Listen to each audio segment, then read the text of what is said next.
메시아의 탄생은 유대교회가 가장 먼저 알아야 했습니다. 그들이 그리스도의 초림에 대한 전문가들입니다. 그런데 하나님께서 예루살렘을 통해서 전한 게 아니라 이방 사람들 동방 박사를 통해서 유대교회에게 그 소식을 전달했습니다.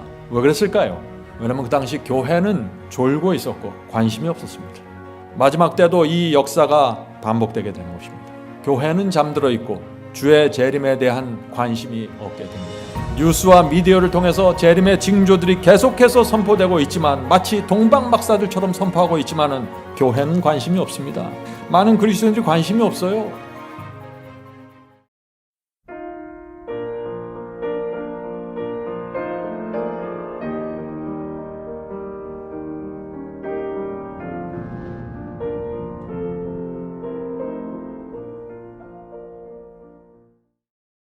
성도 여러분, 한번 이 시간에는 주님의 마음을 좀 생각해보는 시간을 갖게 되겠습니다. 예수께서 그리스도께서 이 땅에 오시기 일주일 전에 어떤 생각을 하셨을까요? 이제 일주일이 지나면 해가 바뀌죠? 새로운 해가 시작됩니다. 예수께서 일주일 후에 이 땅에 오셔야 되는데 어떤 마음이셨을까요? 천사들은 이제 일주일 후에 주께서 어린 아기로 태어나서 저 악한 세상에서 살아야 하는데 죄가 하나도 없던 하늘에 사셨던 그리스도께서 죄와 부패가 가득한 세상으로 내려가서 그 진리를 대적하는 교회 속으로 들어가게 되는 것입니다. 천사들이 예수님을 보내는 그 마음이 어땠을까요? 이것이 성육신의 진리입니다. 하나님께서 하나님의 아들이 이 땅에 인간이 되셔서 내려오셨다는 사실을 깊이 묵상할 때마다 우리 마음에 하나님의 사랑이 묵직하게 다가오게 되는 것입니다. 하나님의 아들이 베들레헴의 밤에 조용히 찾아오셨습니다. 그런데 아무도 그분을 알아보지 못했고 반기지 않았습니다. 지구 역사에서 가장 중요하고 위대한 사건이 일어났는데 전혀 무관심했습니다. 인간의 죄를 용서해 주기 위해서 이 땅에 오셨는데 사람들은 관심이 없었습니다. 그래서 베들레헴에서 메시아가 거절당한 것입니다. 태어나면서부터 무시당한 것입니다.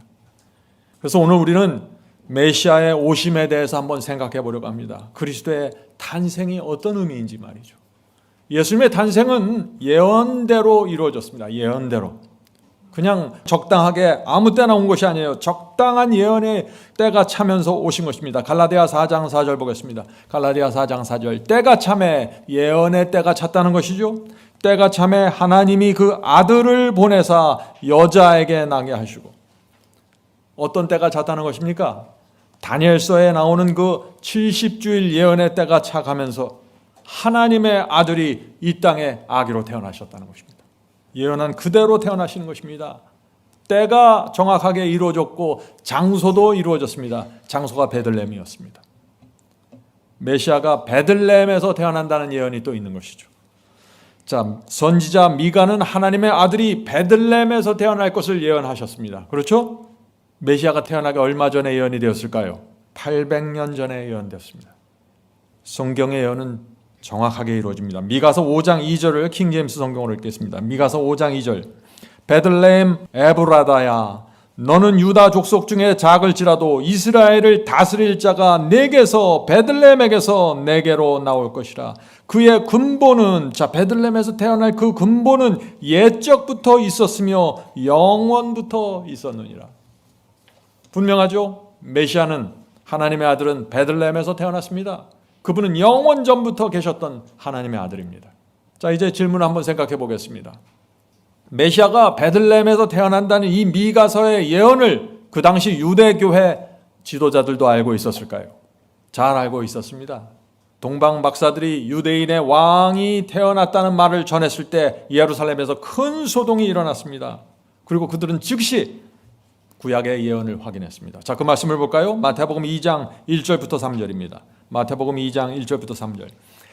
헤롯 왕 때 예수께서 유대 베들레헴에서 나심에 동방으로부터 박사들이 예루살렘에 이르러 말하되 유대인의 왕으로 나신 이가 어디 계시뇨? 우리가 동방에서 그의 별을 보고 그에게 경배하러 왔노라 하니 헤롯 왕과 온 예루살렘이 듣고 소동한지라. 자, 지금 동방 박사가 기쁨으로 지금 예루살렘을 찾아와서 유대인이 왕이 태어났습니다 라고 전했는데 헤롯 왕과 유대 지도자들이 어떻게 했어요? 소동을 했습니다. 이것은 기뻐했다는 얘기가 아니죠. 지금 유대인의 왕이 태어났다고 지금 전했는데 왜 헤롯 왕과 예루살렘에 소동이 생겼을까요? 그들은 새로운 왕이 태어나길 원치 않았습니다. 그들은 새로운 왕이 태어나면 유대 교회를 지배하고 있던 자신들과 기득권 세력이 무너질지 모른다는 두려움을 갖게 된 것입니다. 그들이 평생 지켜오면서 쌓았던 그 공적과 그 체계가 메시아가 왕이 새롭게 나타나면 무너질 수 있다는 것이죠. 이들이 예언을 몰라서 이렇게 반응했을까요? 메시아의 탄생은 유대교회가 가장 먼저 알아야 했습니다. 그렇죠. 그들이 그리스도의 초림에 대한 전문가들입니다. 그런데 하나님께서 예루살렘을 통해서 전한 게 아니라 이방 사람들 동방 박사를 통해서 유대교회에게 그 소식을 전달했습니다. 왜 그랬을까요? 왜냐하면 그 당시 교회는 졸고 있었고 관심이 없었습니다. 천사들이 그들에게 알려주고 싶어도 예루살렘의 교회에게 알려주고 싶어도 알려줄 수 있는 사람들이 별로 보이질 않았습니다.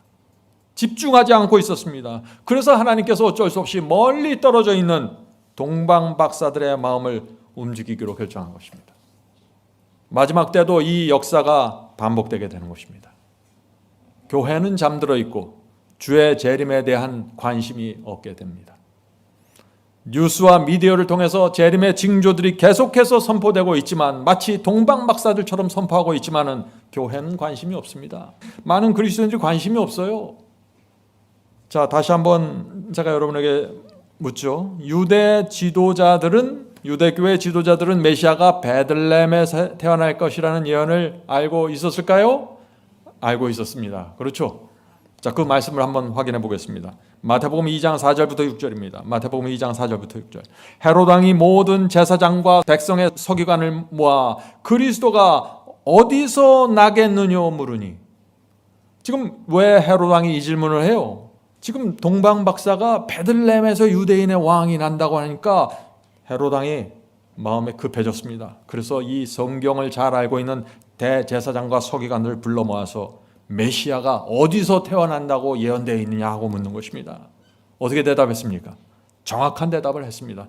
가로대 유대 베들레헴 이오니. 자, 분명히 알고 있죠? 베들레헴에서 태어난다는 사실을 정확하게 알고 있었어요. 이는 선지자로 이렇게 기록된 바, 구약 성경에 이렇게 기록된 바, 또 유대 땅 베들레헴아 너는 유대 고을 마을 중에 가장 작지 아니하도다. 네게서 한 다스리는 자가 나와서 내 백성 이스라엘의 목자가 되리라 하였습니다.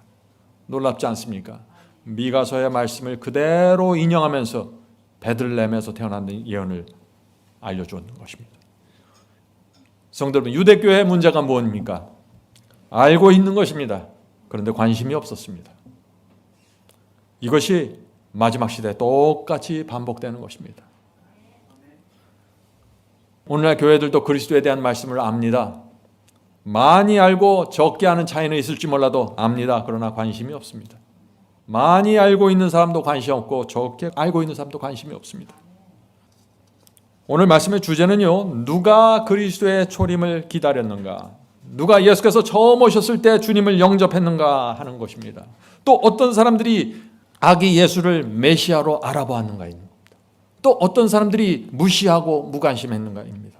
왜 두 무리가 나타나게 되었는지 그 말씀을 보는 것입니다. 자, 미가서의 예언을 보면은요, 메시아가 어디서 태어난다고 했죠?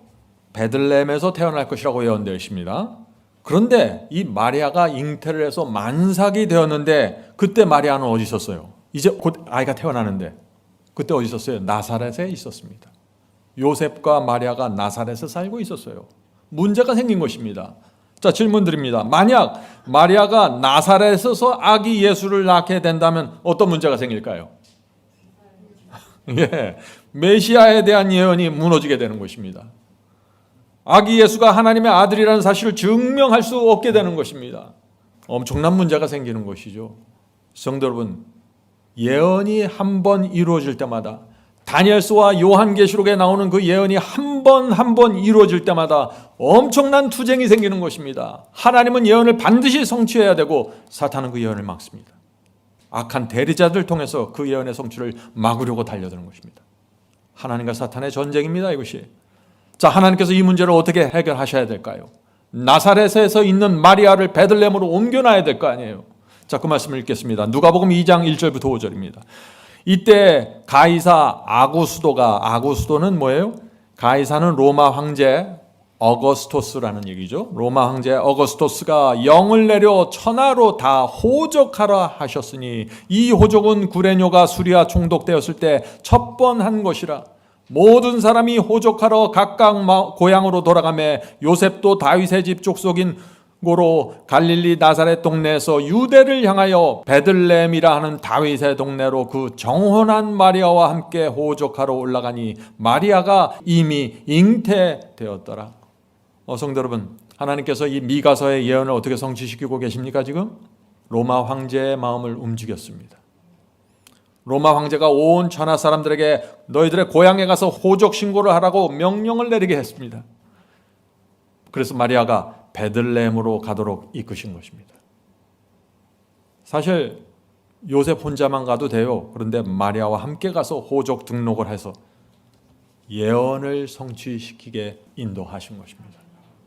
성도 여러분, 하나님께서는요, 강요하지 않으십니다. 억지로 만들어내지 않아요. 그러나 사람들의 마음에 호소하고 감동하십니다. 하나님께서 호소하고 감동하실 때 마음을 움직이는 사람들이 주님의 사람들입니다. 하나님의 예언을 성취시키는 사람들입니다. 누가복음 2장 2절부터 10절의 말씀을 읽으면서 전체 장면을 한번 살펴보도록 하겠습니다. 모든 사람이 호적하러 각각 고향으로 돌아가매 요셉도 다윗의 집 족속인 고로 갈릴리 나사렛 동네에서 유대를 향하여 베들레헴이라 하는 다윗의 동네로 그 정혼한 마리아와 함께 호적하러 올라가니 마리아가 이미 잉태되었더라. 거기 있을 때 해산할 날이 차서 맏아들을 낳아 강보로 싸서 구유에 누였으니 이는 여관에 있을 곳이 없음이로라. 그 지경에 목자들이 밖에서 밤에 자기 양떼를 지키더니 주의 사자가 곁에 서고 주의 영광이 저희를 두루 비침에 크게 무서워하는지라. 천사가 이르되 무서워 말라. 보라, 내가 온 백성들에게 미칠 큰 기쁨의 좋은 소식을 너희에게 전하노라. 지금 천사들이 예수께서 메시아가 이 땅에 태어나셨다는 기쁜 소식을 전하려고 이 지구로 달려왔습니다. 유대 땅으로 달려왔어요. 그런데 유대 교회 안에서 그 소식을 기쁜 소식으로 받아들이는 사람이 거의 없었다는 것입니다. 관심이 없었어요. 알아보질 못했습니다. 왜 그랬을까요? 영적으로 너무너무 둔감했습니다. 계속해서 읽어보죠. 오늘날 다윗의 동네에 너희를 위하여 구주가 나셨으니 곧 그리스도 주시니라. 너희가 가서 강보에 쌓여 말구에 누인 아기를 보리니 이것이 너희에게 표적이니라 하더니. 참 여기 신기한 말씀이 나옵니다. 하나님께서 아기 예수를 더러운 강보에, 더러운 천조각에 싸서 말구 위에 누워놓게 하셨습니다. 그리고 그것을 메시아를 나타내는 표적으로 삼으셨다고 했습니다. 참, 아기 예수를 감싼 강보가 무엇이죠? 강보? 이건 가난하고 천한 사람들이 아기를 싸주는 천조각입니다. 그 천으로 행주도 만들고 어떤 데는 걸레도 만들었던 그런 조각이에요. 그걸 갖고 메시아를 둘러싼 것입니다. 그런데 그 천조각으로, 그 강보로 아기를 쌓아서 말구에 누워 있는 곳을 보면은 그것이 이 아이가 메시아라는 표적으로 받아들이라고 지금 말씀하는 거예요. 그 천사의 말씀입니다. 성도 여러분, 참 이상하죠? 많은 경우에 진리는 이렇게 초라하고 누덕누덕 기운 천조각에 이렇게 쌓여 있는 것처럼 보입니다. 진리가 이렇게 강보에 쌓여 있기 때문에 사람들의 관심을 끌지 못하는 거예요. 진리가 비단 옷에 쌓여 있고 진리가 좋은 가문에 쌓여 있으면 사람들이 모여들 것입니다. 그런데 하나님께서 그렇게 하지 않았어요. 그런 표적을 주질 않았습니다. 성도 여러분, 이걸 이해하셔야 됩니다. 매 시대마다 하나님의 말씀 진리는 이렇게 나타나게 됩니다. 사람들이 좋아하지 않는 모습으로 나타납니다. 사람들의 편견과 사고방식을 깨트리면서 나타납니다. 그래서 많은 사람들이 거절하는 것입니다. 마지막 때도 마찬가지예요. 진리는 대다수의 사람들의 인정을 받지 못하게 될 것입니다. 인기가 없을 거예요. 사람들은요, 안정적이고 인정받고 매력적이고 인기 있고 교회들의 인정을 받는 그런 가르침을 찾고 있습니다.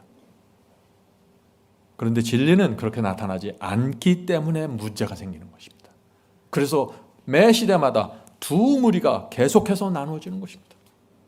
강보에 쌓인 진리를 찾는 사람들이 있고 비단 옷에 둘러싸인 거짓 복음을 찾는 사람들이 있는 것입니다. 두 무리로 나눠지는 것입니다. 사람들에게 초라한 강보에 쌓여있는 진리를 제시하면 사람들이 어떻게 반응합니까? 아주 꺼려합니다. 싫어합니다. 두려워합니다. 그래서 유대 교회가 메시아를 거절하게 된 것입니다. 성도 여러분, 하나님의 결정이 좀 이상하지 않아요?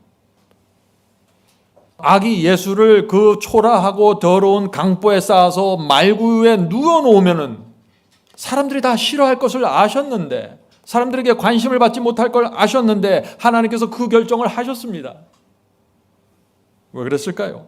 자, 그래서 제가 이 질문을 드리는 것입니다. 하나님께서는 왜 그런 결정을 하셨을까요? 왜 그렇게 초라한 모습으로 메시아가 이 땅에 오시도록 했을까요? 하는 질문입니다. 이 질문 중요합니다. Desire of Ages 43페이지를 보면은요, 이 책에 아주 귀중한 말씀이 있습니다. 영광의 왕께서 자기를 낮추시고 인성을 취하셨다. 아기 예수가 태어난 환경은 거칠고 험악하였다. 하나님의 영광이 가려워졌던 것은 겉모습과 위엄이 사람들의 주목거리가 되지 않도록 하기 위함이었다. 주님께서는 모든 외적인 장식을 피하셨다. 재물, 세상의 명예, 인간적인 위대함은 결코 영혼을 사망에서 구할 수 없다. 성도 여러분, 진리를 강보에 쌓아서 구유에 뉘어놓은 이유를 이제 아시겠습니까? 하나님께서는 겉모습 때문에 진리를 받아들이는 것이 아니라 진리가 갖고 있는 그 가치 때문에 주목하게 되길 원하셨던 것입니다. 왜냐하면 그렇게 해야만 이 진리가 우리 영혼을 죄로부터 구원할 수 있기 때문입니다. 자, 계속해서 읽어보죠. 예수께서는 어떤 세속적 성질의 매혹적인 것으로 사람들을 그의 편으로 이끌려고 하지 않으셨다. 오직 하늘의 진리의 아름다움만이 그를 따르고자 하는 자들을 이끌어야 하였다. 성도 여러분, 하나님께서 저 하늘에 메시아가 이곳에 있다 하고 크게 글씨 써놓지 않았어요. 베들레헴의 그날 밤에 조용히 오셨는데 그것도 아주 천한 강보에 쌓아서 메시아를 누워놨습니다. 그리고 이분을 알아볼 수 있는 자들만 와서 경배해, 이렇게 한 것입니다. 여기서 수많은 사람들이 떨어져 나가는 것입니다. 진리를 이해하지 못하는 것입니다. 하나님께서 사람의 마음을 이끄실 때 어떻게 역사하시는지 모르는 것입니다. 계속해서 읽어보죠. 메시아의 품성은 오래전부터 예언되어 왔던 바. 자, 메시아가 어떤 성품이고 어떤 생애를 산다는 것 구약 성경에 가득 예언되어 있습니다. 그는 사람들이 하나님의 말씀의 증언의 기초에서 당신을 받아들이기를 원하셨다. 성도 여러분, 예수께서 어떤 명문 집안이나 유대 교단의 어떤 명문 가문에서 태어나지 않는 이유가 무엇입니까? 아시겠죠? 어떤 외모나 위풍당당함이나 어떤 교회의 권위를 철저하게 배격하면서 베들레헴에 나온 이유를 여러분들 아시겠죠? 이 시대에도 진리가 그렇게 나타나게 된다는 것입니다. 그것을 분별하지 못하면 진리를 놓쳐버리는 것이에요. 교회를 다니지만 전혀 딴짓하게 되는 것입니다. 성도 여러분, 하나님께서 이 겉모습을 제거해 보셨습니다. 왜요? 사람들이 진리 자체에만 집중할 수 있어야 하기 때문이죠. 사람들은 오늘날 진리를 어떻게 판단합니까? 어떤 유명한 목사가 설교해만 진리라고 생각해요. 어떤 교회에서 그것이 나와야만 그것이 진리라고 생각하는 것입니다. 그것이 전혀 아닙니다. 하나님의 말씀 속에, 성경 속에 그것이 있느냐가 문제예요. 그래서 인간적인 생각에서 벗어나지 않으면요, 교회를 수십 년 다녀도 진리를 만나지 못합니다. 그런 분들 너무 많잖아요. 2000년 전에 유대교회가 어땠습니까? 말씀을 다 알았습니다. 예언을 정확하게 알았어요. 메시아가 70주일 예언에 맞춰서 또 베들레헴에서 태어날 것까지 다 알았습니다. 그러나 주님을 영접하지 못했어요. 이유가 무엇입니까? 다 알았는데 이들 마음속에 진리 이외에 다른 것을 추구하고 있었습니다. 많은 사람들이 진리를 따른다고 말하죠.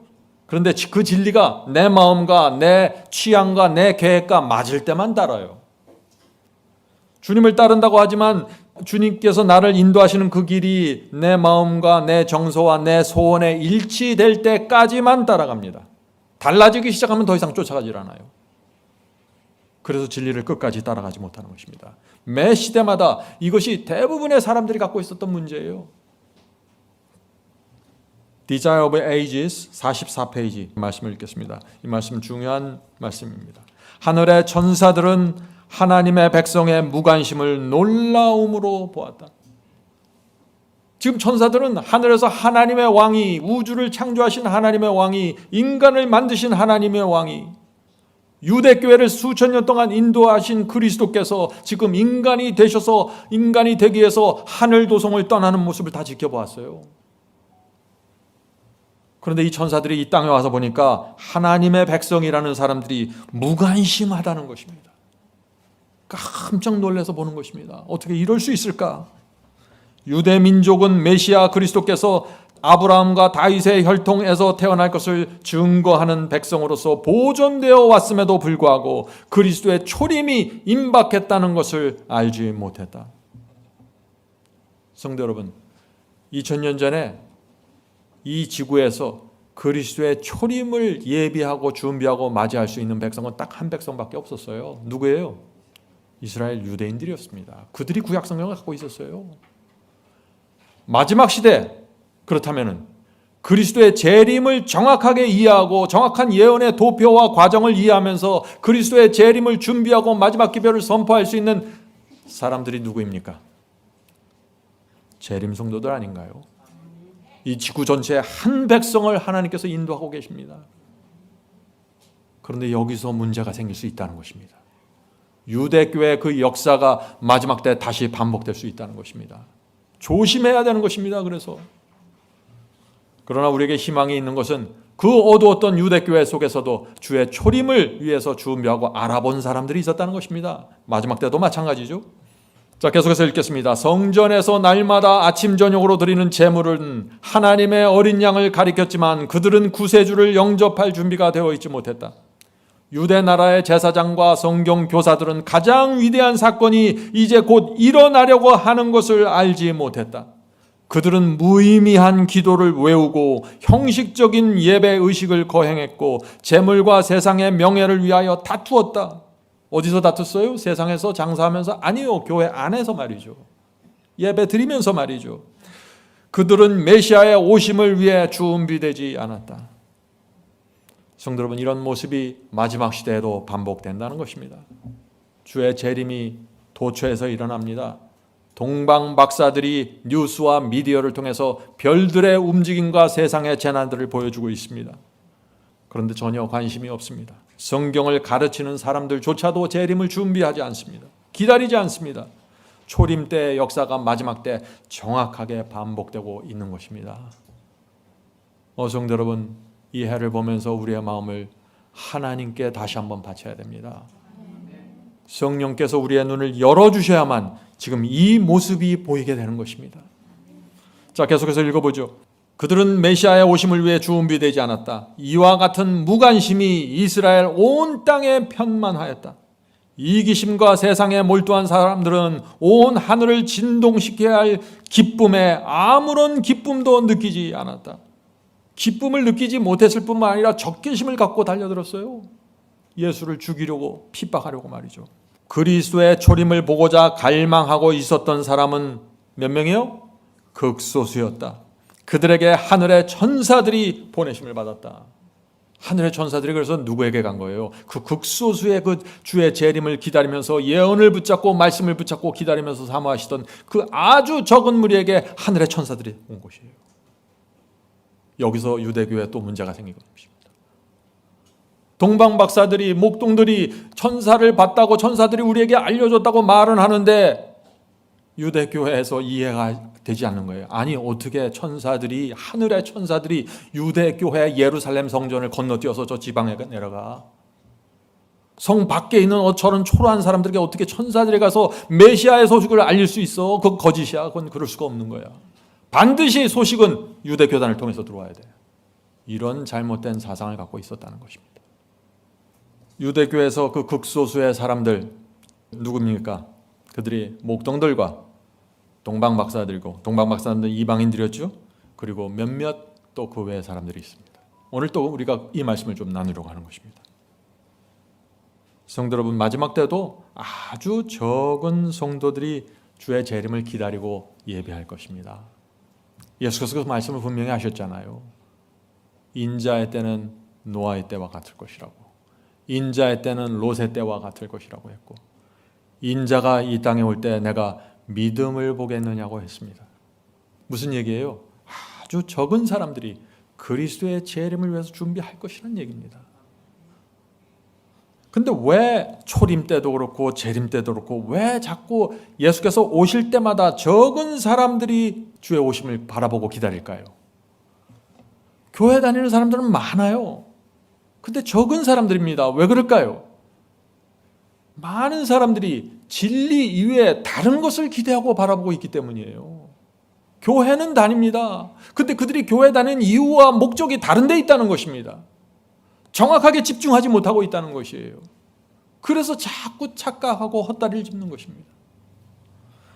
자, 질문 드리죠. 예수께서 33살에 성인으로 오셔서 십자가에 돌아가시면은 우리 죄를 대속하실 수 있고 대속제물이 바쳐지고 죄를 용서해 주실 수 있는데 왜 아기로 태어나서 그 고생을 자처하셨습니까? 왜 아기로 태어나서 33년 반을 보통 사람처럼 사셨습니까? 하는 질문입니다. 그죠? 십자가만 필요하다면 33살 반에 나오셔서 피를 흘리고 돌아가시면 돼요. Desire of Ages 48, 49에 이런 말씀이 있습니다. 참 감동적인 말씀입니다. 베들레헴의 이야기는 다함이 없는 주제이다. 성도 여러분, 이해가 가기 전에 베들레헴의 이야기를 깊이 묵상해 보십시오. 이것이 무슨 이야기인지 말이죠. 그 속에 깊은 하나님의 지혜와 지식의 부유함이 숨겨져 있다. 우리는 하늘의 보좌를 말 구유와 바꾸시고 경배하는 천사들과의 교제를 외양간의 가축과 바꾸신 구세주의 희생에 경이롭게 바라본다. 주님의 사랑 앞에서 인간의 자만심과 자부심은 견책을 받는다. 이것은 주님의 놀라운 겸손의 시작에 불과하다. 아니, 말구유에 태어나고 가축들 사이에서 메시아가 태어났다는 그것이 엄청난 것인데, 그것만 해도 엄청난 것인데 이것이 뭐라고요? 이것은 겸손의 시작에 불과하다고. 겸손의 시작. 자, 그렇다면 진짜 겸손은 뭐라는 거예요? 진짜 겸손은 어떻게 시작된다는 거예요? 우리와 같은 사람으로 태어나서 이 세상을 33년 반 살아가시는 거라는 겁니다. 그게 진짜 겸손이라고 지금 말하는 것입니다. 하나님의 아들이 우리처럼 배고프고 우리처럼 때가 되면 시장에서 밥상으로 가야 되고 우리처럼 외롭고 우리처럼 시험당하면서 사시는 것, 이것이 정말 창조주 하나님께는 겸손이었고 굴욕이었습니다. 이것은 굴욕. 자, 계속해서 읽어보죠. 아담이 에덴에서 죄를 짓지 않을 때라도 하나님의 아들이 인성을 취하신 것은 거의 무한한 굴욕이 되었을 것이다. 지금 하나님의 아들 그리스도께서 에덴 동산으로 인간이 돼서 내려왔어도 그 자체가 엄청난 굴욕이었다는 것입니다. 그런데 하물며 그런 얘기죠. 그런데 예수께서 인류가 4000년간 죄로 말미암아 연약하여진 때 인성을 취하셨다. 그는 아담의 모든 자녀들과 같이 유전법칙이 끼쳐온 결과를 받으셨다. 유전법칙의 결과가 어떠하였는지는 예수의 육신의 조상들의 역사 가운데 드러나 있다. 성도 여러분, 예수께서 우리처럼 유전법칙을 받으셨다는 것이 무슨 뜻이에요? 여기 말씀되어 있잖아요. 예수님의 조상들이 어떻게 살았는지 그걸 봐라. 그러면 유전법칙, 예수께서 받은 유전법칙이 무엇인지 알 수 있어. 그렇게 말하는 것이죠. 성도 여러분, 성육신의 진리를 나눌 때 여러분들이 유전법칙이라는 단어에 주목하셔야 됩니다. 오늘 기독교에 두 그리스도가 있습니다. 한 그리스도는 유전법칙에 따라 태어난 분이고 다른 한 분은 유전법칙과 상관없이 그것을 무시하고 나타난 분입니다. 자, 계속해서 읽어보죠. 예수께서는 이런 유전을 지니고 우리의 슬픔과 시험을 당하시고 우리에게 죄 없는 생애의 모본을 보여주기 위해서 이 땅에 오셨다고요. 왜 어린아기로 태어나셨습니까? 우리에게 어떻게 살아가는지, 그리스도인이 참된 그리스도인이 말씀과 성령의 능력을 붙잡고 어떻게 사는 것이 참된 신앙, 살아있는 신앙인지 보여주기 위해서 그렇게 오셨다고요.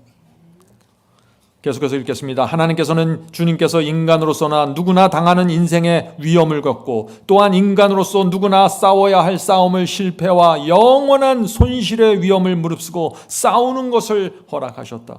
이 말씀이 무슨 뜻이에요? 예수께서 인간으로 태어나셔서 단 하나의 죄를 지면 어떻게 된다는 거예요? 영원한 손실이라는 것입니다. 우주의 보좌가 무너져 버린다는 것입니다. 엄청난 위험을 감수하고 인간이 되기로 결정하고 내려왔다는 것이에요. 그것도 유전 법칙을 따라서 말이죠. 성도 여러분, 이 사실을 우리가 묵상하면 어떻게 될까요?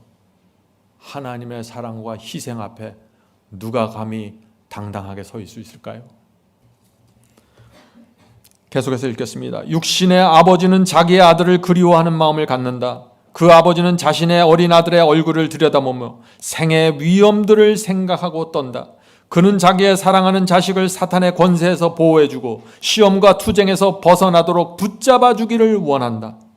하나님께서 당신의 독생자를 이 땅에 보내주셔서 심한 투쟁과 무서운 위기를 당하게 하신 것은 우리를 위하여 인생의 길을 안전하게 하기 위함이었다.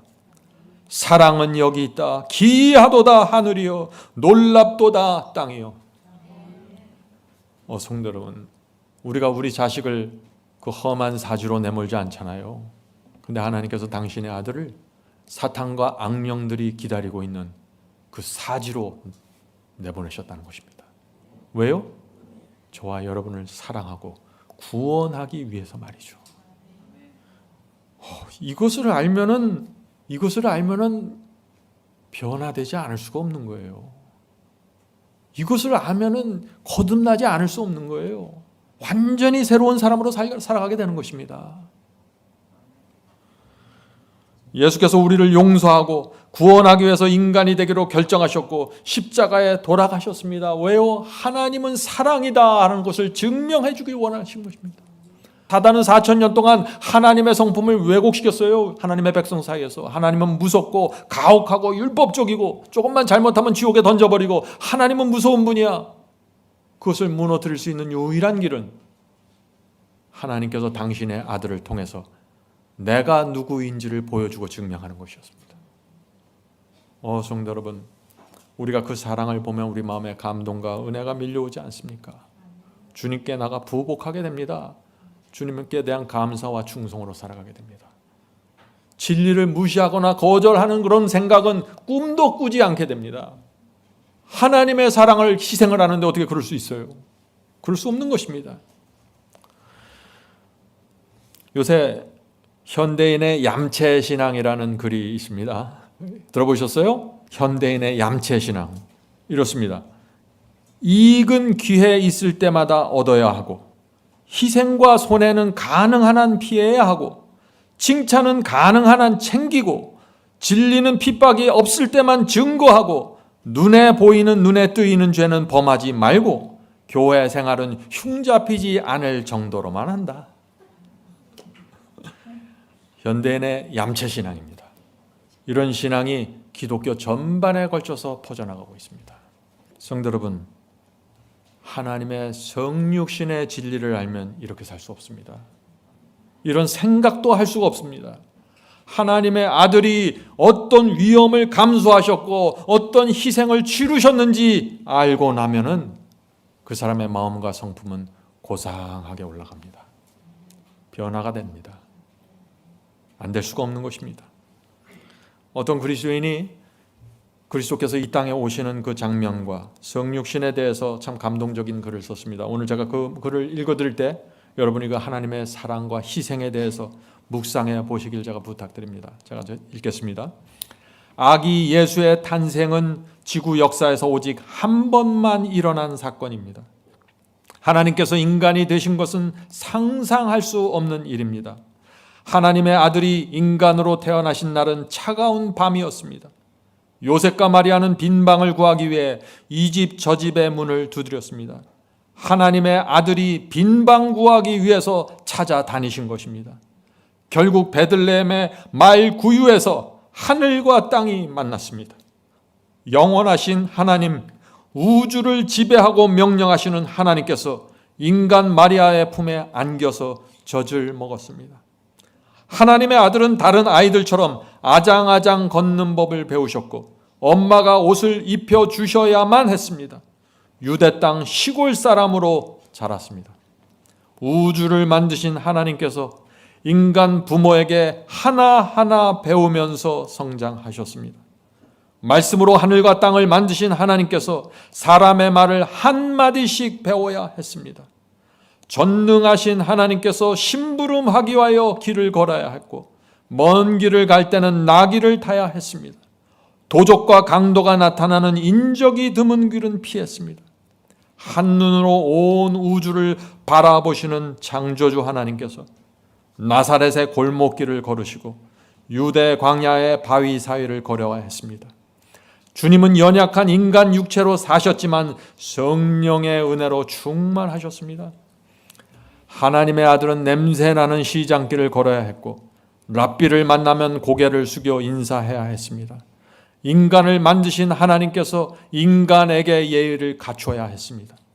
사탄은 그리스도의 육신을 자극하고 괴롭혔지만 주님의 말씀은 말씀과 성령께 굴복되어 있었습니다. 그래서 유혹을 느끼셨지만 유혹이 주님의 마음을 파고들지 못했습니다.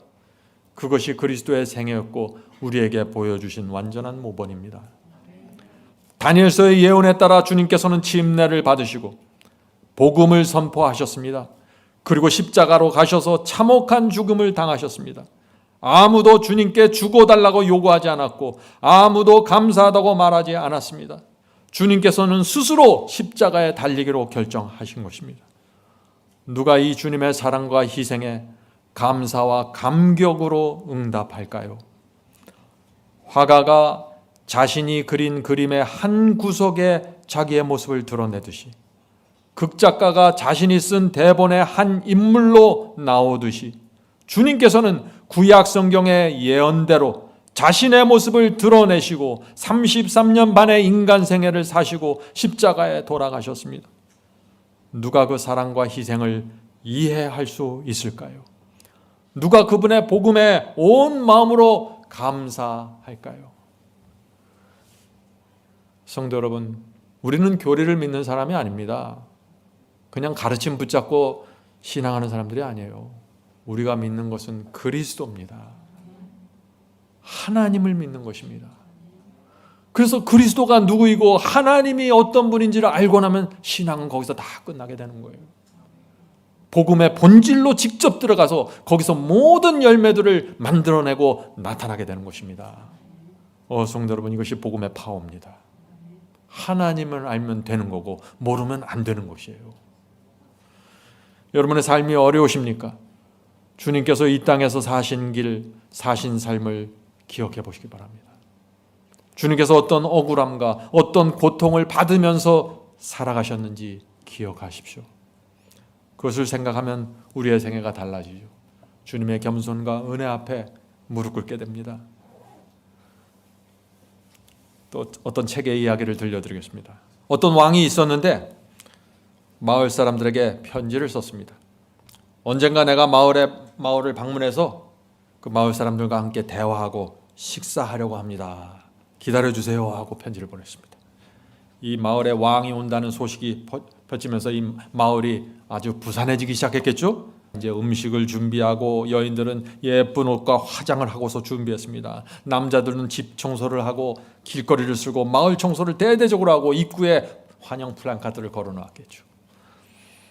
학생들과 젊은이들도 왕의 오심에 모든 초점을 맞고 기다렸습니다. 드디어 왕이 온다는 날이 되었습니다. 근데 아무리 기다려도 소식이 없습니다. 해가 뉴욕뉴욕 지어가는데 왕의 그 화려한 마차가 나타나질 않는 것입니다. 사람들이 많이 기다렸고 실망했어요. 그런데 어떤 거지가 찾아왔습니다. 엉뚱한 사람이 오자 사람들은 구박만 하고 내쫓았습니다. 왕이 오시는 시간이 지나가고 지체되고 사람들의 마음이 점차 늘어지기 시작했습니다. 신랑이 오실 시간이 지체된 것입니다. 여러분들 그 신랑의 이야기 아시죠? 그것과 같은 이야기입니다. 여전히 그러나 음식을 준비했습니다. 왕이 올 것을 기대했어요. 왕이 약속을 취소하지 않았으니까 새 옷을 입고 기다렸습니다. 집단장을 열심히 했어요. 그런데 시간이 지나가면서 자신들이 왜 그렇게 하는지를 잊어버리기 시작했습니다. 청소를 하는데 왜 청소를 하는지 잊어버렸어요. 이날을 기억해서 예배드리는데 왜 이날에 예배드리는지를 모르는 것입니다. 다 잊어버린 것입니다. 형식은 남아있는데 열심히 화장을 하고 집 청소를 하고 멋지게 꾸몄는데 결국엔 누구를 위해서 하게 돼요? 자기를 위해서 하기 시작했습니다. 처음에는 왕을 위해서 했는데 이제 그 모든 목적과 본질이 자기에게 맞춰져 있어요. 이제는 주인공이 왕이 아니라 자기가 주인공이 되어버린 것입니다. 마을 사람들이 이제 거의 다 이제 잊어져 가고 있는데 왕에게서 다시 편지가 왔습니다. 편지 내용이 이렇습니다. 마을 사람들이시여, 사실 내가 약속한 날에 마을을 찾아갔었습니다. 그날 나는 왕의 마차를 타고 가지 않았습니다. 허름한 옷을 입고 초라한 모습으로 마을을 찾아갔습니다. 그날 나는 배가 고프고 목이 마르다고 했는데 밥 한 술 제대로 먹지 못하고 쫓겨났습니다. 마을 사람들이시여, 어떻게 그럴 수가 있습니까? 당신들은 외모를 보고 판단하셨습니다. 성도 여러분, 외모가 아니라 진리입니다. 옛날에 유대인들도요, 메시아를 기다리면서 정말 부산하게 준비했습니다. 열심히 준비했어요. 성경 열심히 읽고 성경절 외우고 메시아에 대한 예언 줄줄이 외웠어요. 정성스럽게 의식을 행했고 양을 잡았습니다. 그런데 주인공이 누구예요? 자기 자신들이었습니다. 예배드리고 헌금드리고 교회 조직을 만들었어요. 유대 교단을 만들었습니다. 그런데 주인공이 누구예요? 자기 자신들이었습니다. 그래서 하나님의 아들이 베들레헴에 나타났는데 아무도 몰랐고 관심이 없었던 것입니다. 이미 주인공은 자신들이었기 때문에. 성도 여러분, 다니엘서와 요한계시록을 보면 어떻습니까? 예수께서 재림하시기 전에 어떤 사건이 생기고 어떤 징조들이 나타나고 어떻게 오실 것이라는 말씀이 가득 차 있습니다. 많은 사람들이 알고 있습니다. 그런데 관심이 없습니다. 그리스도의 재림이 메인 이벤트가 아니라 자기 인생이 메인 이벤트예요. 그래서 다 놓치는 것입니다. 성도 여러분, 신앙이 무엇입니까? 예수님을 아는 것입니다. 예수께서 베들레헴에서 수백 번 태어난다고 할지라도 우리 마음속에서 예수께서 태어나지 않으면 아무 소용이 없는 것입니다. 예수께서 십자가에서 수백 번 돌아가신다고 할지라도 우리가 주님과 함께 십자가에 못 박히지 않으면, 내가 내 자신을 부인하고 그 그리스도께서 지신 그 십자가를 지지 않으면 아무 소용이 없는 것입니다.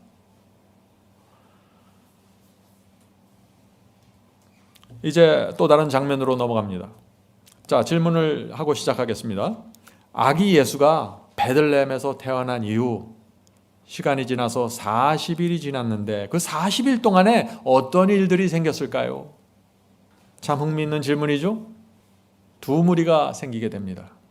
계속해서 예수께서 태어나실 때 두 무리가 생기고 예수께서 자라나면서 계속해서 두 무리가 생깁니다. 이것이 예수님의 전체 생애입니다.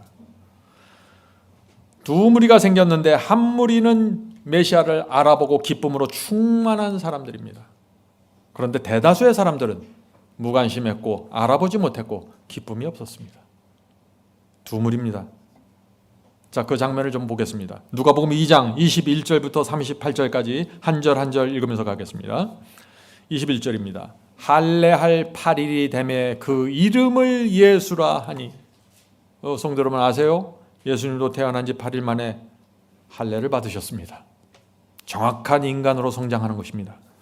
또 곧 수태하기 전에 천사의 일컫는 바더라. 모세의 법대로 결례의 날이 참에. 이 결례의 날이라는 건 뭐예요? 여인이 출산한 후 40일이 지나는 것을 결례의 날이 찬다고 지금 얘기하는 것입니다. 결례의 날이 참에 아기를 데리고, 예수께서 태어나신 이후 40일쯤이 돼서 그 아기를 데리고 예루살렘에 올라가니, 이는 주의 율법에 쓴 바 첫 해 처음 난 남자마다 주의 거룩한 자라 하리라. 한 대로 아기를 죽게 드리고 또 주의 율법에 말씀하신 대로 비둘기 한 쌍이나 혹 어린 방구 둘로 제사하려 함이더라.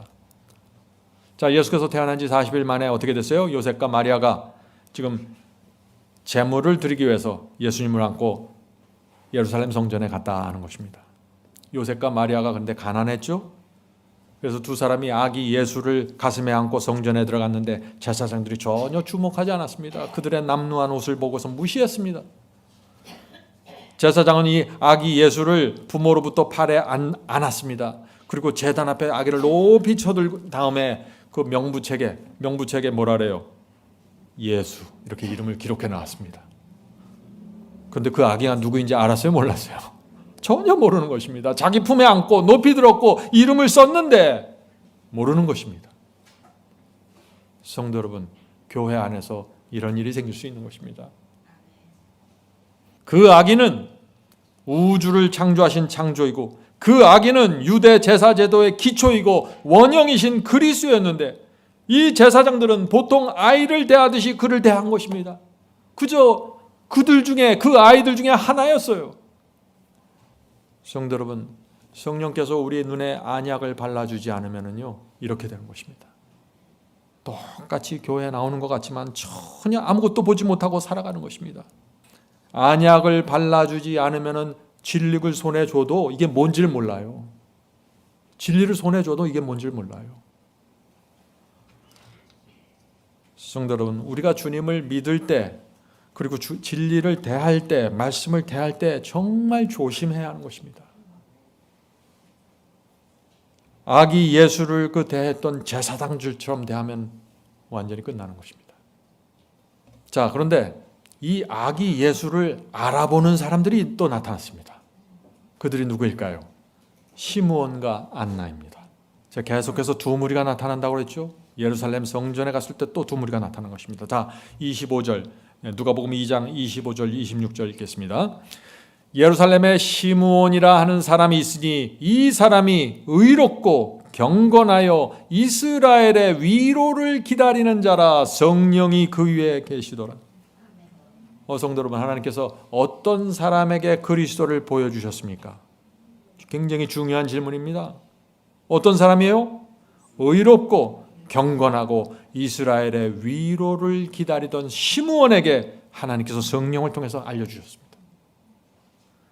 오늘 많은 사람들이 그런 얘기를 하죠. 의롭고 경건하라면, 아니 어떻게 이 세상에, 이 타락한 세상에서 어떻게 그렇게 삽니까? 불가능합니다. 자꾸 그런 얘기를 하죠. 그러니까 진리를 보지 못하죠. 잘못된 생각입니다. 성령께서 의롭고 경건한 이 시므온의 마음에 빛을 주시면서, 마음을 감동하시면서 저 아이가 메시아라는 감동을 주시는 것입니다. 진리가 올 때 성령께서 여러분의 마음을 감동시키면서 이것이 진리야 하고 확신시켜 주는 것입니다.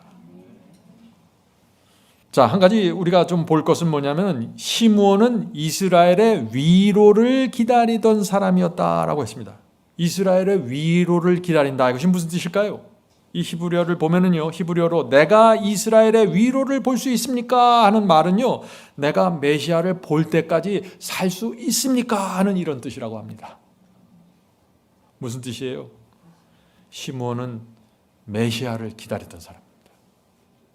단지 경건하고 단지 순종을 잘할 뿐 아니라 메시아 주의 오심을 기다리던 사람이었어요. 그래서 그는 이렇게 기도하는 것입니다. 시므온은 늘 이렇게 기도하는 사람이었어요. 하나님, 제가 죽기 전에 꼭 메시아를 보길 원합니다. 저는 죽는 날까지 주의 오심을 기다리겠습니다. 이것이 시므온의 기도입니다. 하나님께서 그 시므온의 기도를 들으시고 그 일관성 있는 그의 삶을 보시면서 성령을 통해서 이 늙은 시므온에게 마지막 보상을 주십니다. 이 아기가 내가 기다리던 메시아야. 성령의 감동으로 전해 들어가는 것입니다. 성도 여러분, 성령의 감동과 성령께서 주시는 확신에 익숙하지 않으면 다 놓쳐버립니다. 말씀이 지나갈 때 성령께서 여러분의 마음에 확신을 주시는 그 확신을 붙잡으셔야 돼요. 자, 계속해서 읽겠습니다. 26절 봅니다. 저가 시므온입니다. 저가 주의 그리스도를 보기 전에 죽지 아니하리라 하는 성령의 지시를 받았더니, 분명하죠? 하나님께서 오랜 세월 동안 이 주님을 기다린 시므온에게 그의 인생 마지막에서 가장 큰 선물을 베푸십니다. 성령을 통해서 메시아를 알아보게 하시는 것입니다. 성도 여러분, 예수께서 재림하실 때 누가 주님을 알아보고 맞이하게 될까요? 시므온 같은 사람들입니다. 이 세상을 타협하지 않고 의롭고 경건하게 살면서 주의 위로하심을, 주의 오심을 간절히 기다리는 사람들, 그런 사람들은 하나님께서 놓치지 않고 그들의 인생에서 가장 큰 선물을 베푸신다는 것입니다. 그리스도의 재림을 맞이할 수 있습니다. 성도 여러분, 정말 오늘 이 성탄절의 말씀을 통해서 우리가 무엇을 배워야 될지 성령께서 우리에게 가르쳐 주시길 제가 간절히 바랍니다. 자, 누가복음 2장 계속해서 27절 보겠습니다. 27절. 시몬이 성령의 감동으로 성전에 들어가면 마침 부모가 율법의 전례대로 행하고자 하여 그 아기 예수를 데리고 오는지라. 시몬이 아기를 안고 하나님을 찬송하여 가로되, 주제여 이제는 말씀하신 대로 종을 평안히 놓아 주시는도다. 지금 기가 막힌 말씀 아니에요? 시몬은 나이가 많은 사람이었습니다. 그는 주님을 보지 않고는 내가 죽을 수 없습니다라고 늘 기도하던 사람이에요. 그런데 하나님께서 그의 간절한 마음을 보시고 성령으로 그의 눈을 열어주시고 아기 예수가 오는데 알아보고 그 성령의 감동으로 응답하기 시작하는 것입니다. 자, 계속해서 보겠습니다. 내 눈이 주의 구원을 보았사오니 이는 만민 앞에 예비하신 것이요 이방을 비추는 빛이요 주의 백성 이스라엘의 영광이니이다 하니, 그 부모가 요셉과 마리아죠. 그 부모가 그 아기에 대한 말들을 기여기더라. 자, 34절입니다. 킹제임스 성경으로 보겠습니다. 시몬이 저에게 축복하고 그 모친 마리아에게 일러 가로되, 보라, 이 아이는 이스라엘 중 많은 사람을 넘어지게 하고 다시 일어나게 하기 위하여 세워졌으니, 이 아기 예수가 이스라엘 많은 사람들을 넘어지게도 하고 다시 일어나게 하기 위해서 세워졌다 하는 말씀이죠. 또 비방을 받는 표적이 되기 위해 세워졌나니. 성도 여러분, 이것이 예수께서 이 땅에 오신 이유이고 목적입니다. 또 다른 목적입니다. 시몬은 예수님의 생애를 예언한 것입니다. 예수님 때문에 이스라엘 안에 하나님을 믿는 수많은 사람들이 넘어지게 될 것이고 또 예수님 때문에 일어나게 될 것이라고요. 무슨 뜻입니까? 이해하시겠죠? 예수께서 전하시는 말씀과 복음 앞에서 사람들이 계속해서 둘로 갈라진다는 것입니다. 한쪽에서는 일어나는 사람들이 생기고 한쪽에서는 넘어지는 사람들이 생기는 것입니다. 진리를 받아들이는 사람들과 거절하는 사람들로 계속해서 예수께서 가시는 곳마다 나눠지게 된다는 것입니다. 둘로 나눠지는 것입니다. 중간은 없다는 것입니다. 예수 앞에서 중간에 있을 사람은 아무도 없어요. 예수께 더 가까이 가는 사람들과 더 멀리 떨어져 나가는 사람들이 나타난다는 것입니다. 두물입니다. 또 시몬이 얘기했죠. 아기 예수는 사람들에게 비방받는 표적이 될 것이라고요. 진리를 받아들이는 사람들은 예수님을 섬기고 예수님의 발 앞에 더 가까이 가는데, 진리를 거절하는 사람들은 예수를 표적 삼습니다. 예수를 비방하고 표적으로 삼아서 공격하기 시작하는 것입니다. 무서운 일이 생기는 것입니다. 예나 지금이나 마찬가지입니다. 진리가 정확하게 선포되기 시작하면은 한쪽에서는 큰 기쁨과 감사로 진리를 받아들이는 사람들이 나타나고, 다른 한쪽에서는 어떻게 돼요? 비방과 표적으로 삼으면서 공격하는 사람들이 나타나는 것입니다. 자, 이 시몬이요, 이 마리아, 어머니 마리아에게도 또 놀라운 예언을 합니다. 35절입니다. 35절. 또 칼이 내 마음을, 마리아의 마음을 찌르듯 하리니 이는 여러 사람의 마음에 생각을 드러내려 함이니라 하더라. 시몬이 어떻게 했어요? 지금 칼이 마리아 마음을 찌르겠다고 했습니다. 무슨 뜻이에요? 또 많은 사람들의 마음을 드러내겠다고 했습니다. 마리아는 예수께서 십자가에 돌아가실 때 그 마음이 어땠을까요? 칼이 그 심장을 찌르는 고통을 당했을 것입니다. 그렇죠? 또한 동시에 그 십자가는 어머니 마리아의 마음에 깊은 통증을 주었고, 그 십자가는 수많은 사람들의 마음에 감춰져 있던 것을 그대로 드러나게 했다는 것입니다. 그 말씀을 Desire of Age 57페이지에 정확하게 설명하고 있습니다. 이 말씀을 읽어드리겠습니다. 그리스도의 생애와 죽으심으로 말미암아 사람들의 생각과 마음이 백일하에 드러났다. 예수님의 생애 때문에, 33년 반의 생애 때문에, 그 순결한 생애 때문에, 그리고 십자가 때문에 유대교회 전체에 있는 사람들의 그들의 마음속에 감춰져 있던 동기와 의도와 목적이 모두 드러나 버렸다는 것입니다. 내가 얼마나 유치하고 치사한지 드러난다는 것입니다. 예수께서 우리에게 그것을 알려주고 보여주기 위해서 33년 동안 인생의 길을 걸어가셨다는 것입니다. 그것을 우리가 보아야만 구원받기 때문에 그런 것이죠. 자, 계속해서 읽겠습니다. 말구에 시작해서 십자가에서 마친 예수의 생애는 자아 포기와 고난에 참여하라는 부르심이었다. 예수님의 생애는 사람들의 마음에 감추어진 목적을 드러냈다. 예수께서는 하늘의 진리를 가지고 오셨는 바 성령의 음성에 귀를 기울인 모든 사람은 다 그에게로 이끌렸다. 자아를 경배하는 자는 사탄의 왕국에 속했다.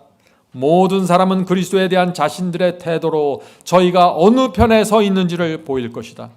이와 같이 각 사람은 자신에 대한 판결을 자신이 내린다. 누가 우리를 심판하십니까? 하나님께서 마음대로 너는 알곡 너는 가라지라고 심판하세요? 아니에요.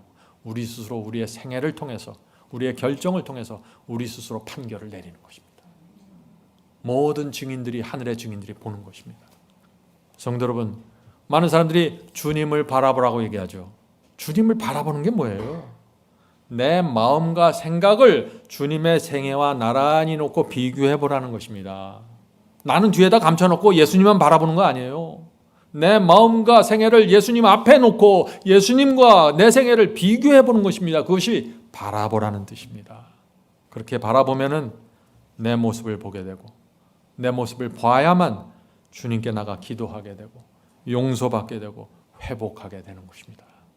성도 여러분, 주님을 바라보는 것이 구원입니다. 자, 시므온 외에 그 자리에 또 아기 예수가 누구인지 알아본 한 분이 또 있습니다. 그분이 누구예요? 안나죠. 선지자 안나입니다. 누가복음 2장 36절 계속해서 이어집니다. 또 아셀지파 바누엘의 딸 안나라 하는 선지자가 있어 나이가 매우 늙었더라. 이 안나 선지자도요, 시므온처럼 나이가 많이 들었습니다. 무슨 뜻이에요? 두 나이가 든 노정들이 메시아를 맞이했다는 것입니다. 늙을 때까지 한결같은 마음으로 주의 오심을 기다렸다는 것입니다. 하나님께서 이 여인에게도 보상해 주실까요?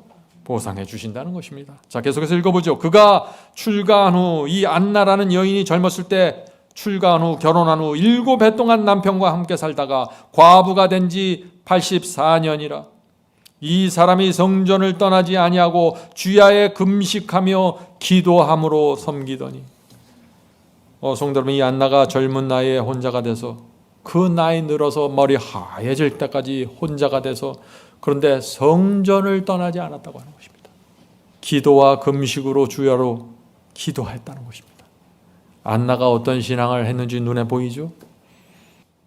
이 여인은 하나님만 바라보면서 인생을 보냈습니다. 결국 이 하나님께서 안나에게 오셔서 그 눈을 열어주십니다. 네가 죽기 전에 메시아를 보여주겠다. 보상입니다. 하나님께서 반드시 끝까지 충성하는 자들에게 보상하십니다. 이것이 약속입니다. 자, 계속해서 읽어보죠. 마침 이때 나와서 하나님께 감사하고, 지금 안나 얘기죠. 예루살렘의 구속됨을 바라는 모든 사람에게 이 아기에 대하여 말하느니라. 성도 여러분, 이 안나가 주님을 알아보고 메시아를 알아봤을 때 어떤 일이 그 다음에 생겼습니까? 감사했습니다. 감격했습니다. 사람들에게 다니면서 주님에 대해서 말하기 시작했습니다. 이것이 뭐예요? 이것이 주님을 만난 사람들에게 나타나는 것입니다. 우리 신앙에 두 가지가 필요합니다. 첫째, 주님을 만나야 됩니다. 진리 이외의 것을 추구하지 마세요. 진리 하나만을 놓고 주님께 나가야 됩니다. 그래야 만날 수 있습니다. 진리를 바라보면서 자꾸 이것저것 붙이기 시작하면 다 무너져요. 못 만납니다. 그래서 주님을 만나게 되면 감사가 생기는 것입니다. 그렇게 되면 그 내 마음속에 있는 감사를 숨길 길이 없어서 이야기하러 다니게 된다는 것입니다. 그것이 전도이죠. 성도 여러분, 오늘 우리가 배운 이 시므온과 안나의 두 가지 공통점이 있습니다.